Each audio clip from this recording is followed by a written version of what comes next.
Учительница средних школ с 20-летним стажем на анонимной основе согласилась дать нам интервью. По ее словам, в образовательном учреждении, где она работает, на протяжении многих лет существуют коррупционные схемы. Миллионами из родительского фонда пытается управлять администрацией и направлять средства на сомнительные статьи, возможно, на взятки проверяющим организациям. Среди коллектива школы появились мертвые души, получающие зарплату. В последнее время данное явление переросло в значительную проблему.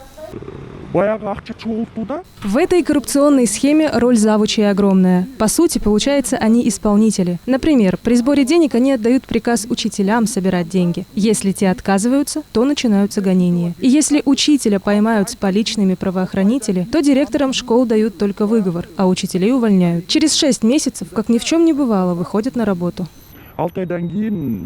Родители учеников и учителя, ставшие свидетелями превышения должностных полномочий со стороны администрации школ, боятся писать заявления, но обращаются в устном порядке к правозащитным организациям. Они, в свою очередь, реагируют быстро. В образовательной системе нужна кардинальная реформа. Ну, вы знаете же, это системная коррупция, над ними высокие чины стоят, над директорами школы. Это почему-то никак не прекращается. Вы же знаете, уже 20, 30, 10 лет, которые работают директора школы, они почти как бы приватизируя, это же государственные школы, приватизируя, не боясь, они работают. Поэтому по образовательной системе надо провести реформу. Мы обращались к министру образования Алмазбеку Бишеналиевичу и мэру города Бишкек обращаемся, Балбакту Любаевичу, Зарлыковичу. Надо провести реформу. Назначение директоров до 2014 года было согласно Трудовому кодексу. С начала 2014 года были внесены изменения в положение в общеобразовательных организациях, который был утвержден со стороны правительства, что назначение директоров школ могут осуществляться сроком до 5 лет. Если в течение этого времени директор показывает хорошие результаты, то он может повторно назначаться на второй срок.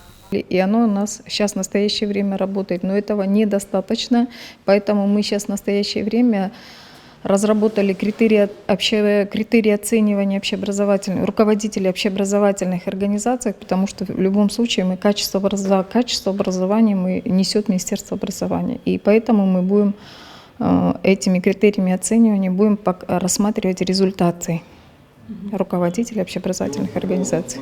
Ранее общественный советник исполняющего обязанности мэра Нурсултан Кубанов сделал заявление относительно увольнения неэффективных директоров городских школ. В мэрии отметили, что не собираются увольнять руководителей образовательных организаций, и отметили, что заявление общественного советника не является официальной позицией мэрии.